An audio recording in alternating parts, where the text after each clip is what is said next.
Look, I'm just saying, if you would actually just give it a chance. Give it a mate, my eyes were literally propped open. If you'd engage with the material instead of whining about it the moment you saw the publication date. Propped open with matchsticks. You'd see it is absolutely brilliant. I expected this to be a complete chore. I really did. But once I dug into it, it's properly genius. I don't use that word lightly. Engage with it. Are you joking? Trying to get through this bloody chore of a book was mental. Look at you, sitting there telling our mate here that they need to endure this. They want to hear about it. Look at them across the table. They've just sat down with a pint, hoping for a nice, relaxing chat, and you're ambushing them with a 100-year-old French-Belgian silent film. It is mental. It's not mental. You want them to care about a 1920s silent movie when there are perfectly good actual modern films playing down the road with, sound, basic pacing. Modern films, right? Because what we really need is another soulless, focus group-tested superhero reboot. At least things happen in them. Hear me out, both of you. This book we've been going through. Cinema, the magic vehicle. A comprehensive guide. Journey 1, 1913 to 1950. Rolls right off the tongue, doesn't it? Yes, it's a mouthful, I know. But it is the ultimate guide if you are sick to death of watching the same recycled garbage. It actually transports you. Oh, here we go. It takes you through the political and cultural history of cinema. It shows you the absolute foundations of everything we watch today. Transports you? That is literally from the back of the bloody book. It's an accurate description. Listen to this. I've got it right here on the table next to my glass. Let me just, right here. Let yourself be swept away on an extraordinary journey. Wait, the magic of cinema will captivate you for hours on end. Hours on end. That's a threat. It is not a threat. It reads like a travel brochure for a place nobody actually wants to visit. That is entirely unfair, and you know it. You're being deliberately obtuse. Look, let's bring it back to the actual subject for today, because I am not letting you derail this before we've even started. I'm not derailing. I'm warning our friend here. We are focusing on one specific film from this book for our silent mate here. An 1,800-meter Belgian-French silent film from the early 1920s called Old Bill of Paris. Or, to use a name that makes even less sense, or if we're using the original French title, Crainquebille. Directed by Jacques Feyder, produced by Films A. Legrand. And I am staking my claim right now, having finally watched it. This film is a proper masterpiece. You can't be serious. It is a revolutionary character study that genuinely foreshadowed Italian neorealism. Are you joking? A masterpiece, a precursor to neorealism. Yes. It completely ignores pacing. It entirely neglects editing. The book even admits it. It doesn't neglect it. It's an absolute shambles of a narrative that plods along like an arthritic donkey. It is so dodgy in places, I honestly thought the projectionist had fallen asleep halfway through the reel. Wait. You cannot judge a 1922 film by the attention span of someone used to scrolling through 15-second videos. I have a perfectly fine attention span. Put yourself in the mindset of the time. And if you've ever, and I'm talking to you here, our mate at the table, if you have ever felt absolutely crushed by a bureaucracy. Oh, a bureaucracy. Very cinematic. Or if you've ever been judged by a system that simply refuses to listen to you, this is exactly what this argument is about. It's about a bloke with a cart. This is about whether a 100-year-old movie actually captures that suffocating feeling perfectly, or if, as my deeply cynical friend here believes, it's just pretentious, artsy nonsense. It is artsy nonsense, and I'll prove it to you. Let's lay out the facts. Please do. Let's look at the absolute thrill ride that is the plot of Old Bill of Paris, which is based on the short story L'Affaire Crainquebille by Anatole France, the hero of our grand cinematic epic, Jérôme Crainquebille. Played beautifully by Maurice de Ferrodi. Sure, Ferrodi. And who is he? A master spy. A rogue detective with nothing to lose. No. He's an elderly vegetable seller. A bloke with a cart of cabbages. Which is exactly why it's brilliant. It's grounded. It's real. Crainquebille is this stubborn, inarticulate old man who just wants to go about his day. Just standing there. So, here's the catalyst of the whole film. He's waiting for a customer. Madame Bayard, played by Jean Charles. She's gone inside to fetch her money to pay for her leeks or onions or whatever. Riveting stuff. She's taking her time. And while he's waiting, policeman number 64, played by Felix Houdart, wanders over and tells Crainquebille to move his cart because it's supposedly obstructing traffic. Right, a minor traffic dispute. But the old man is waiting for his money. He's too slow to move. Hold on a second. Right there, that transaction, that delay. Do you know how long that takes in this film? It takes the time it needs to take. The source text literally says Feyder intentionally dispenses with rapid movement and neglects editing. Yes, to build the... It says the story is told with leisurely analytical precision. Let me translate that from pretentious film critic speak into normal English for you. It's rather dull. It is not dull. It's boring. You're watching an old man not moving a cart of vegetables with leisurely precision. That's rubbish, mate. Complete and utter rubbish. You have to understand the context. The context is I was bored to tears. It was the early 1920s. Think about what was happening in cinema at the time. Everyone else was desperately trying to invent flashy cinematic expressions. Because they wanted to keep the audience awake. Let me finish.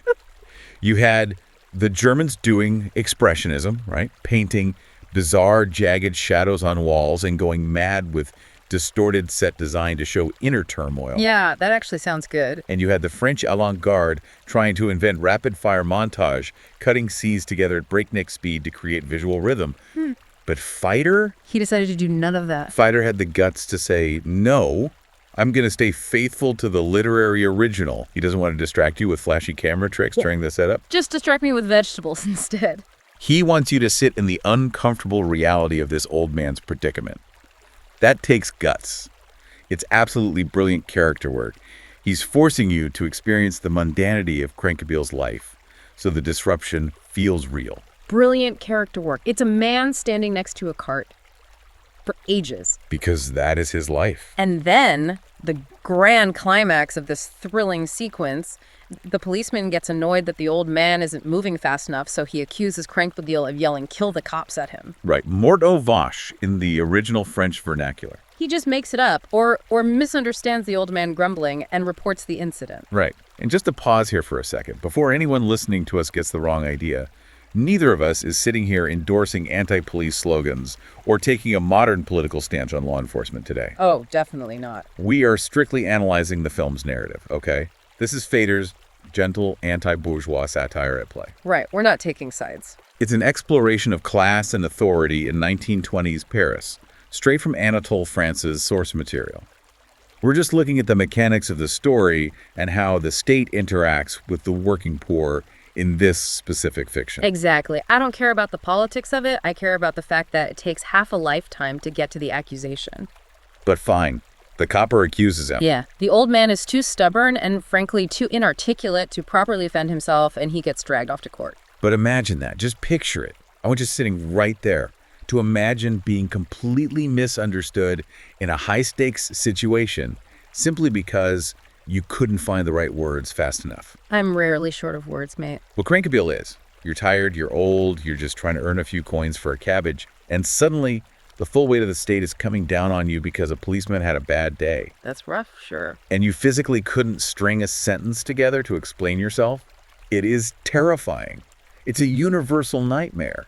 It's the ultimate bureaucratic trap. It's a nightmare, all right, but mostly for the audience trying to stay awake through the setup. You are insufferable. So he goes to trial. The great courtroom scene. We have Judge Barish, played by Armand Numez, and lawyer Lemerle, played by Renee Worms. Fantastic performances, both of them. And what's the devastating sentence for this hardened criminal mastermind? 15 days in prison and a 50 francs fine. Which is absolutely devastating for a bloke like Crainquebille. That's 15 days. That's his livelihood gone. A 50 francs fine in the 1920s for a street vendor. That's bankruptcy. It ruins him. I know, but... Here's where the film elevates from a simple social drama into sheer visual genius. The trial scene.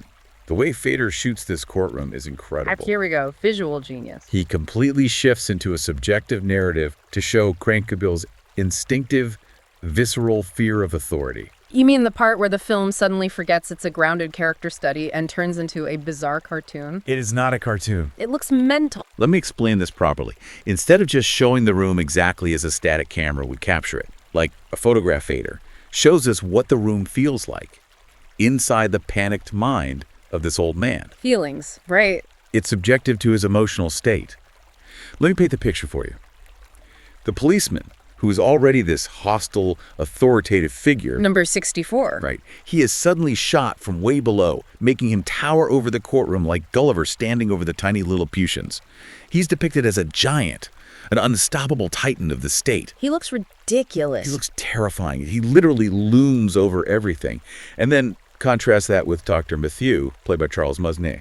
Ah, yes, the one and only defense witness. Exactly. The only person actually speaking up for Crainquebille. And how does Feyder show him? Let me guess, he turns into a badger. He bathes him in an unfriendly, harsh flood of light and physically shrinks him down to the size of an insect on the screen. Because that's normal. Because that's how Crainquebille perceives his chances. The defense is tiny, insignificant, easily crushed by the giant policeman. It's just so literal. And the jury in the gallery. The courtroom goes completely out of focus.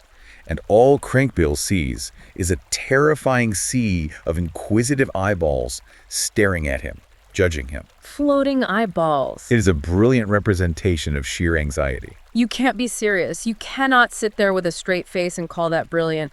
A giant policeman, an insect doctor, floating eyeballs. It's highly effective. Mate, that sounds dodgy in places. Actually, it sounds completely comical. It is not comical.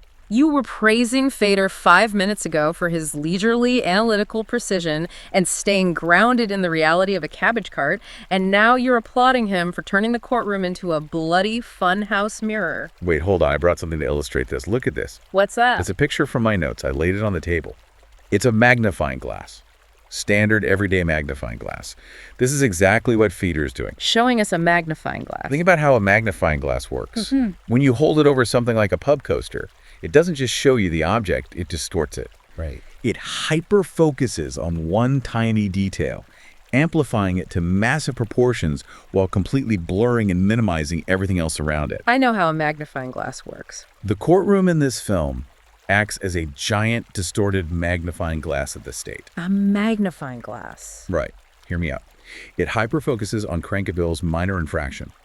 It amplifies the state's power, hence the giant policeman. Okay. It completely minimizes the truth, the shrinking doctor, and it blurs out any context down the out-of-focus sea of eyeballs.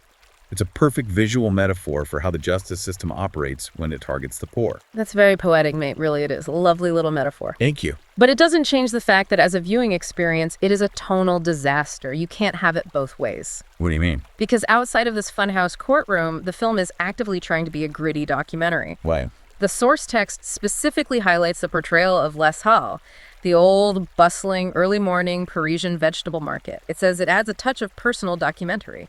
And it does. The market scenes are stunning. So which is it? Is it a grounded, realistic look at the working class of Paris, or is it a wildly exaggerated, subjective, avant-garde experiment? It's both. Blending those two things doesn't make it a masterpiece. It makes it a tonal mess. That's not. It's like watching a gritty documentary about the London Underground, and suddenly a giant cartoon badger drives the train. That is a ridiculous comparison, and you know it. It works perfectly because the Les Halles scenes represent Crainquebille's comfort zone. His comfort zone. That's his world. It's real, it's tangible, it's documentary-like because he intimately understands it. He knows the smell of the cabbages, he knows the banter of the market. Sure, he knows onions. The courtroom, on the other hand, is completely alien to him. The sudden shift into subjective, mental, avant-garde visuals perfectly captures the shock of a working-class man being dragged into a bourgeois system he cannot comprehend. So it's confusing on purpose. The clash in tone is the point. It shows the alienation of the working class. The clash in tone give me a headache. And frankly, the so-called tragedy that follows just dragged it out even more. It doesn't drag out, it unfolds naturally. So he does his 15 days in the clink, he pays his 50 francs, essentially ruining him, and he comes out to find his life in absolute ruin. It's devastating. This is where the psychological toll of that magnifying glass really shows its consequences on a small life. Oh, we're still on the magnifying glass. He loses his reputation entirely. His regular customers turn away from him. He loses the respect of his neighbors. The community completely ostracizes him because he's now an ex-con. Over a traffic dispute. It's the stigma of the system.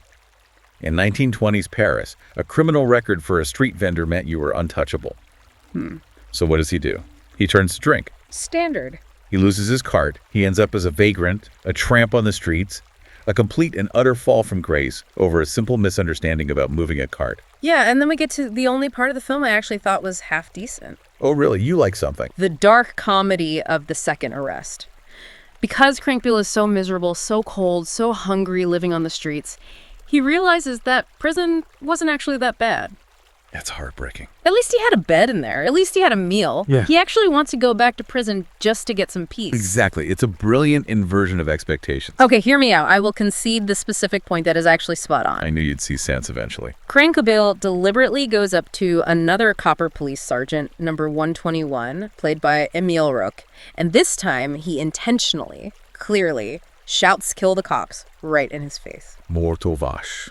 He's begging to be arrested. He wants the cuffs slapped on him. And what does the copper do? He just laughs at him. He just laughs. He thinks he's just a harmless, drunk old fool.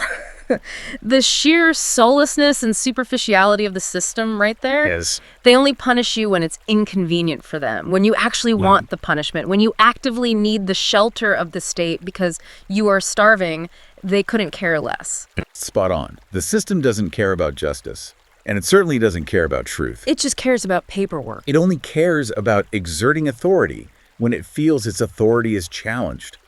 The first policeman felt disrespected by a delay, so the machine crushed Crainquebille. And the giant policeman arrives. The second policeman felt amused by a drunk, so the machine ignores him. It highlights the absolute arbitrary nature of the French judiciary system. And Feyder executes this with such wry humor. Wry humor. Yes, wry humor. It's miserable. The bloke is literally starving to death in the gutter and being laughed at by the police. And what's his next move? Well, He contemplates jumping into the river Seine to end it all. Real wry, mate. A Yeah. proper laugh riot. dark comedy isn't meant to have you rolling on the floor in stitches. It's a cynical chuckle at the absolute absurdity of life. I wasn't chuckling. He's standing on the bridge, looking at the freezing water, contemplating the end. The state has completely discarded him. And then the rescue. Oh, God, the rescue. Don't even get me started on the rescue. He is saved by a paper boy. A literal paper boy. A little street urchin, nicknamed Lesaurus, which translates to the mouse, played by Jean Forrest. The mouse. Perfect. This is an orphan boy that Crainquebille had actually helped out previously, back when he had his cart and his livelihood and a few coins to spare. Of course he did. And now, at his lowest moment, the boy returns the favor.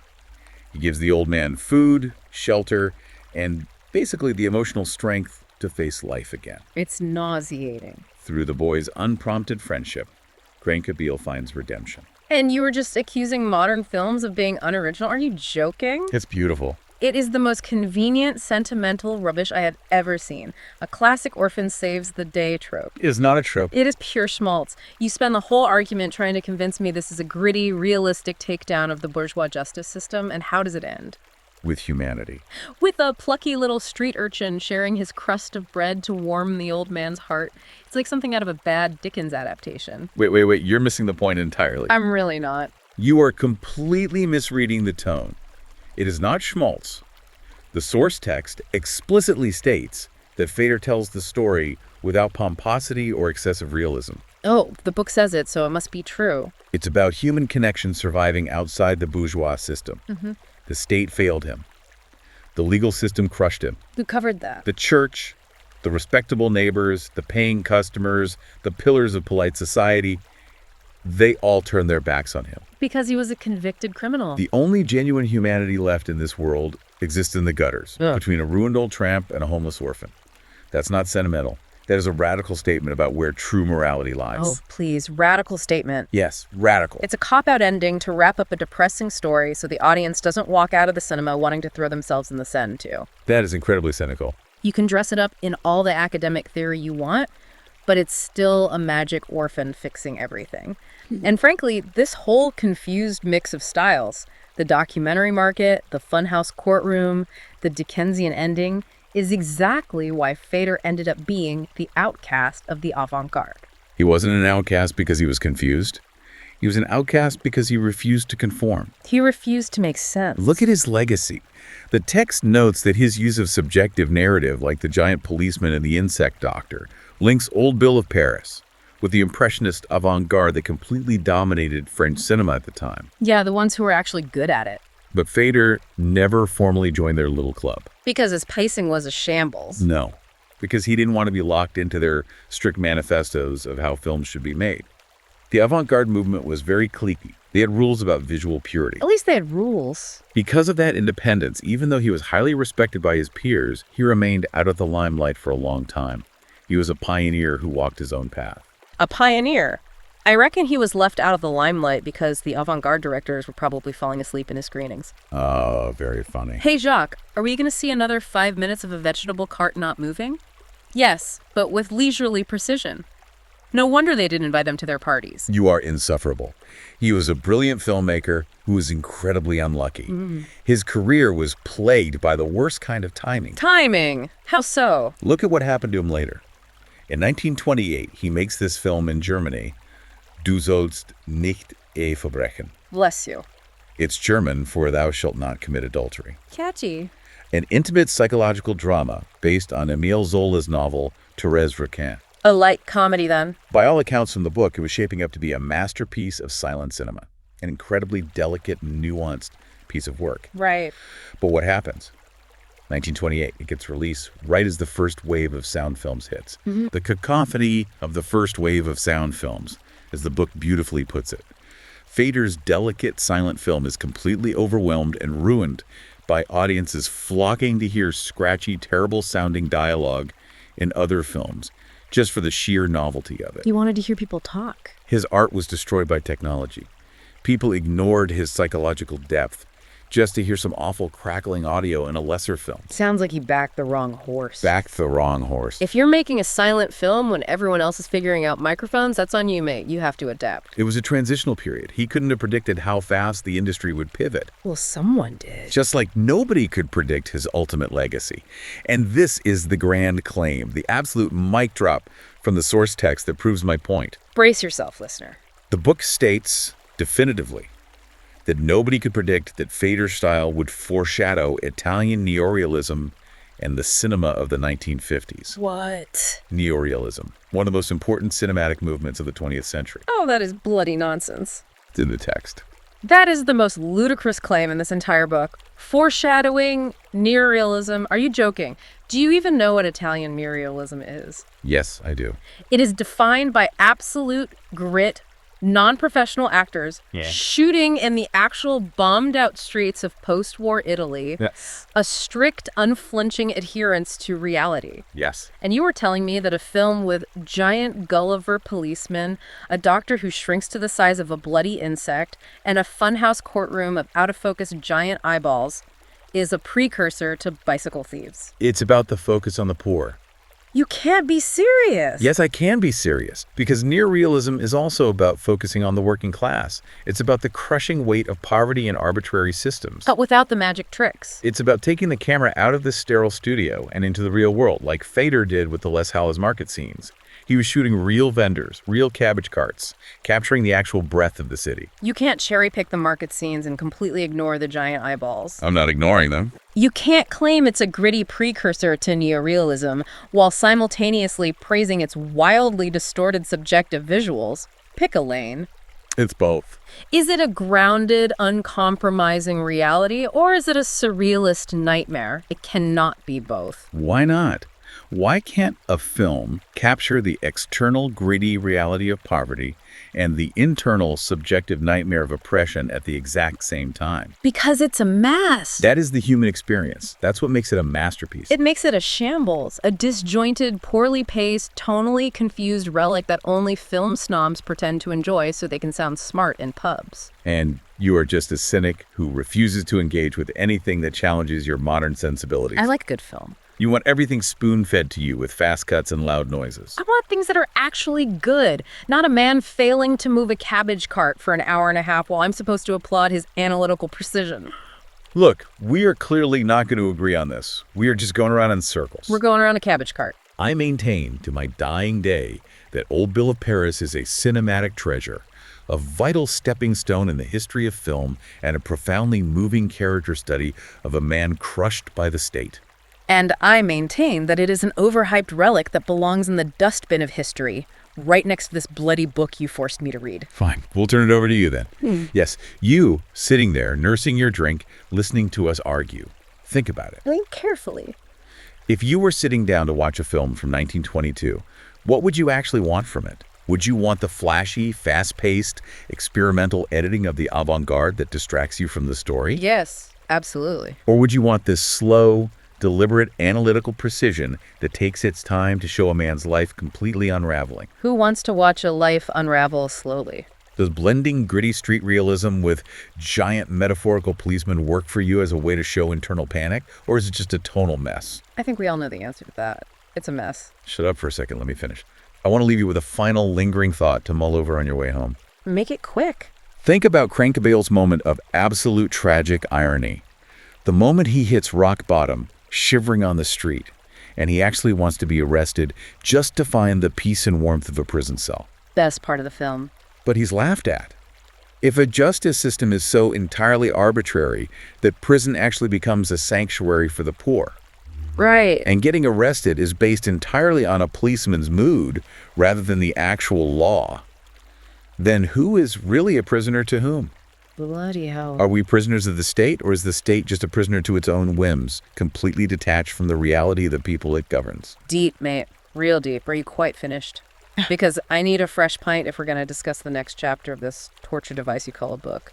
Let yourself be swept away, my foot. We will see you next time. Bring a larger pint. And maybe some toothpicks to keep your eyes open. Yeah. Absolute state of it.